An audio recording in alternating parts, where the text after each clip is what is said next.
docteur Zouri Mugounia. Je suis médecin hépatogastro-entérologue. Je suis diplômé en pathologie fonctionnelle digestive et puis maladie inflammatoire chronique de l'intestin. Et également, je suis nutritionniste clinicien.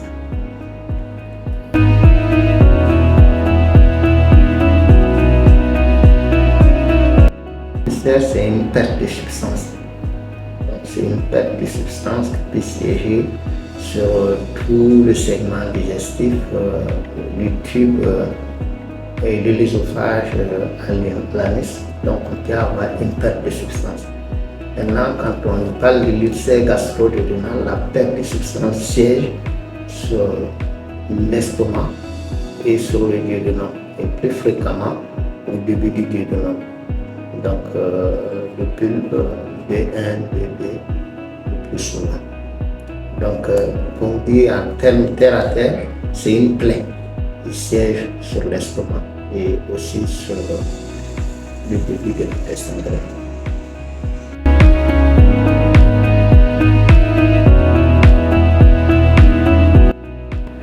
D'une façon générale, on dit que l'ulcère, chaque individu va avoir une ulcère parce qu'il était retrouvé au moins 2% de la population mondiale.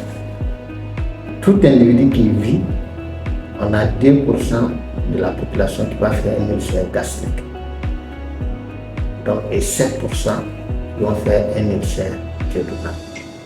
Et bon, si on revoit les statistiques nationales, l'annuaire statistique 2021, il montrait qu'il y avait 500 000 personnes qui ont consulté pour l'ulcère gastro-duodénal, dont 8500 ont été hospitalisés. Donc ça montre quand même l'importance. Il y a des études qui ont été déjà faites et celles réalisées à Ouagadougou avaient montré que 59% des patients hospitalisés l'étaient pour une maladie ulcéreuse gastro-duodénale. Également, il y avait une étude qui montrait la place de chaque entité. L'ulcère gastrique concernait 13,98% des patients, quand l'ulcère duodénal concernait 57,21%. Si vous voulez, à Bobo, il y a une étude qui a été faite par le professeur Boura. Et cette étude-là a montré que l'ulcère gastro-duodénal concernait 25,6% des patients et ils étaient plus des hommes âgés de plus de 50 ans et d'un niveau socio-économique moyen.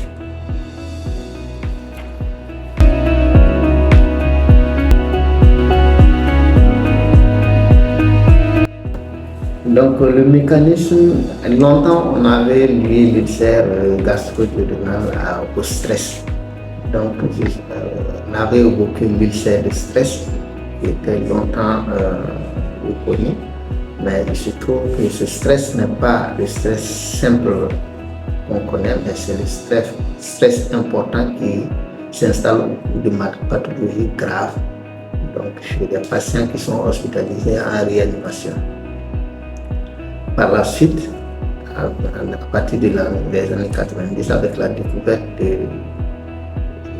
de la mise en relation entre l'ulcère, la survenue d'un ulcère gastro-duodénal avec une infection, donc c'est l'infection à Helicobacter pylori qui a été citée comme une des causes importantes de la maladie ulcéreuse gastro-duodénale.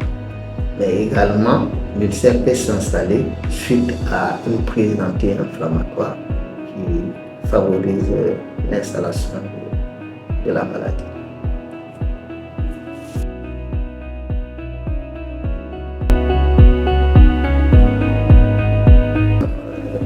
Il y a un signe typique, c'est la crise douloureuse de l'ulcère gastro-duodénal.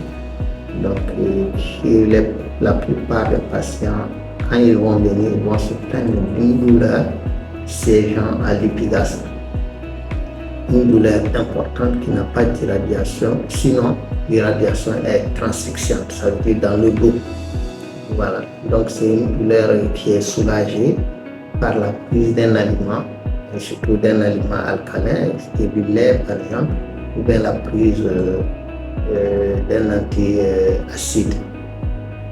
Et cette douleur-là, c'est une douleur qui survient souvent quand l'estomac est vide et qui se calme un peu après un repas et qui peut reprendre encore à distance de la prise alimentaire. Donc elle peut être accompagnée de vomissements, bien de nausées, qui sont souvent salvateurs quand c'est le vomissement. Mais rarement on a une diarrhée, rarement on a de la fièvre, rarement ça irradie dans la poitrine, donc rarement ça irradie dans le reste de l'abdomen. Mais il y a des présentations qui ne sont pas forcément, qui ne sont pas typiques. Donc ça peut faire qu'on peut retrouver l'ulcère de façon fortuite dans d'autres manifestations digestives. Voilà. Donc parce qu'il y a des gens qui viennent se plaindre pour des brûlures, mais ce n'est pas forcément la manifestation de l'ulcère, c'est l'hypergéo, donc il peut être retrouvé associé à la maladie ulcéro-gastrique.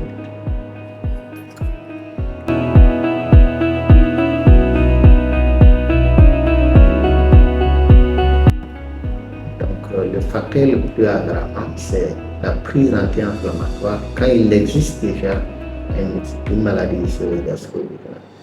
Mais il y a des terrains sur lesquels, quand la maladie survient, on obtient difficilement la cicatrisation. Par exemple, chez le tabagique chronique et chez l'alcoolique également.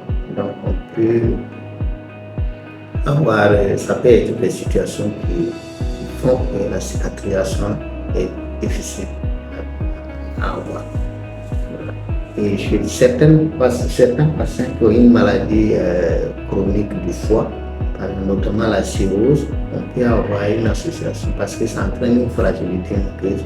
Donc on peut avoir aussi une maladie ulcéro-gastrique qui peut être associée, donc la cicatrisation peut être un peu lente chez les patients.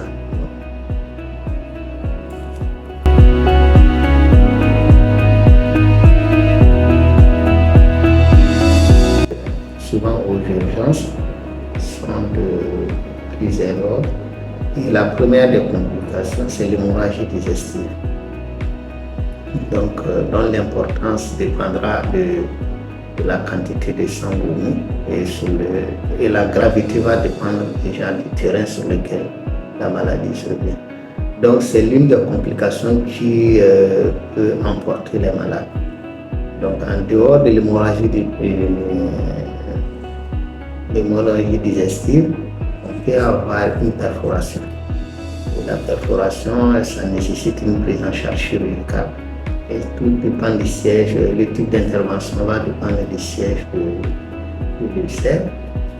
Et la troisième complication, c'est que l'ulcère peut avoir mal cicatrisé et peut entraîner une sténose bulbaire. Donc être source de vomissements incoercibles et qui vont nécessiter également une prise en charge chirurgicale. Mais la complication la plus redoutée, c'est surtout la cancérisation. Donc tout ulcère qui est reconnu doit être analysé, biopsié et puis savoir si ce n'est pas un cancer qui a ulcéré ou bien. Parce que dans les deux sens, c'est possible. On peut avoir un cancer qui a ulcéré ou bien ça peut être un ulcère qui a dégénéré par la suite. Donc les complications les plus graves, si je me résume, c'est l'hémorragie digestive, la perforation, la sténose, la cancérisation.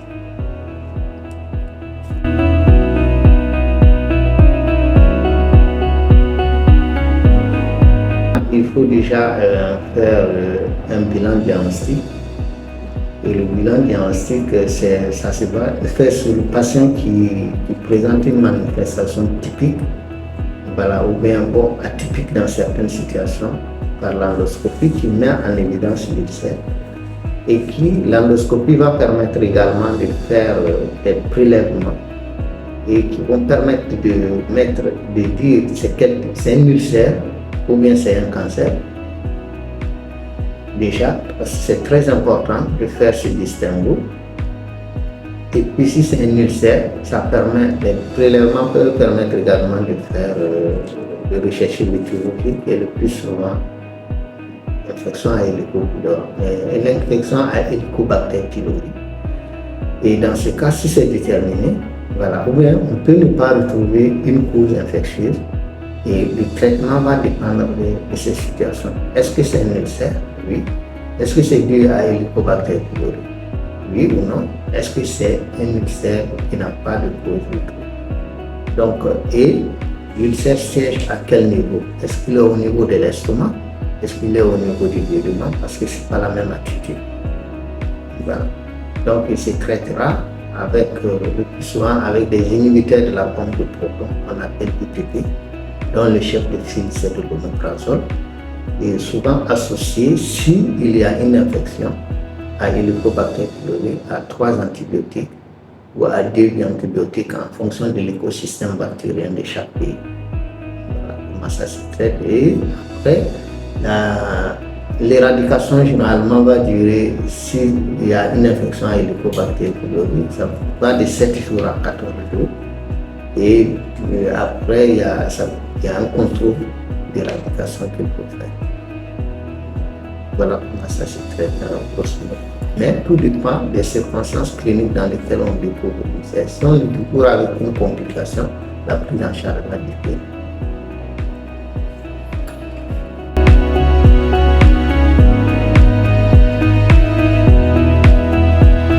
Bon, déjà, il faut qu'il existe un régime particulier pour savoir si c'est dû à l'alimentation.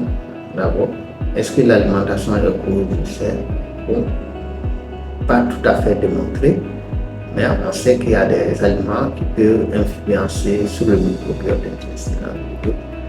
Voilà, et on sait qu'il y a des aliments quand on prend et que chez quelqu'un qui a la maladie ulcéreuse peut avoir mal, notamment les épices, le café, bien, donc ça peut augmenter les symptômes de la maladie. Mais le tabac, ça peut augmenter les symptômes de la maladie, mais il n'y a pas une alimentation type. On peut dire à un malade ulcéreux de faire ou bien de ne pas faire. Mais seulement on sait que l'alimentation qui est riche en fibres va être protecteur plutôt qu'une alimentation épicée. Par rapport aux épices, par exemple, il y a le piment. Donc le piment, ça contient un pigment qu'on appelle la capsaïcine. Et c'est un pigment qui se fixe sur les récepteurs de chaleur. Donc, ça va augmenter le ressenti du malade. Il y a des aliments aussi qui peuvent favoriser une acidité au niveau de l'estomac. Donc, c'est pourquoi on dira aux patients qui ont un ulcère de ne pas consommer, par exemple, le café. Ça peut favoriser l'hyperacidité. Sinon, il n'est pas ulcérogène, mais il peut augmenter l'acidité de l'estomac. Donc, ça peut augmenter les symptômes. Il y a également tous les épices de façon générale. Voilà. Donc, on demandera de diminuer les épices, mais tout est fonction de ce que le patient ressent. Voilà. Et les aliments riches en fibres, c'est généralement les fruits sont riches en fibres, les légumes également. Mais il y a des aliments enrichis plutôt en son de bleu, voilà, donc qui sont protecteurs.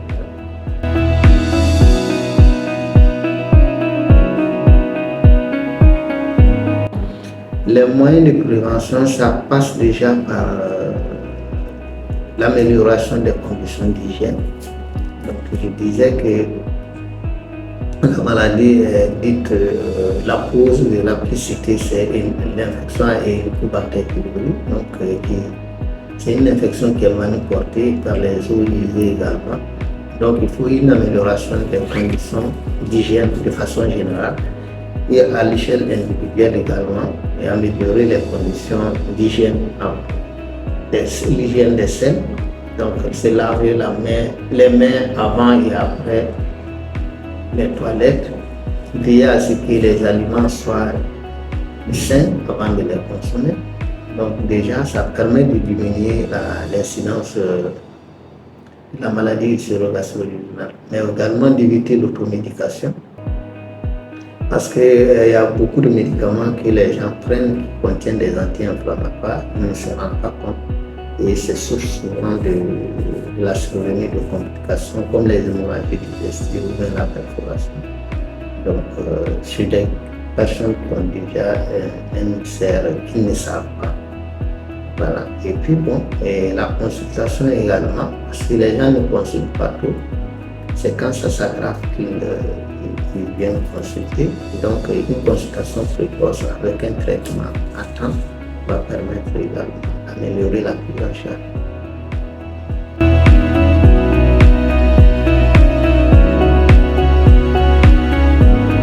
Je vous dis merci pour votre initiative déjà. C'est une grande initiative que de sensibiliser la population à travers les chaînes, les réseaux sociaux comme vous le faites. Donc je vous dis déjà bravo et puis félicitations pour l'initiative. Mais c'est aussi par rapport à la maladie ulcérique gastro-duodénale, c'est de faire la sensibilisation dans le sens que l'automédication, ce n'est pas bien, quelle que soit la maladie qu'on prenne, c'est pas fameux de faire une automédication. Voilà. Et surtout si on n'est pas du domaine de la santé, il y a des médicaments qui risquent de compliquer notre situation. Et également de veiller à l'hygiène, puisqu'on voit que beaucoup de maladies chez nous, c'est des maladies qu'on peut éviter. Voilà, donc en ayant une hygiène communautaire qui est importante et puis à l'échelle individuelle également de veiller à ce que l'hygiène des aliments soit respectée. Voilà, merci.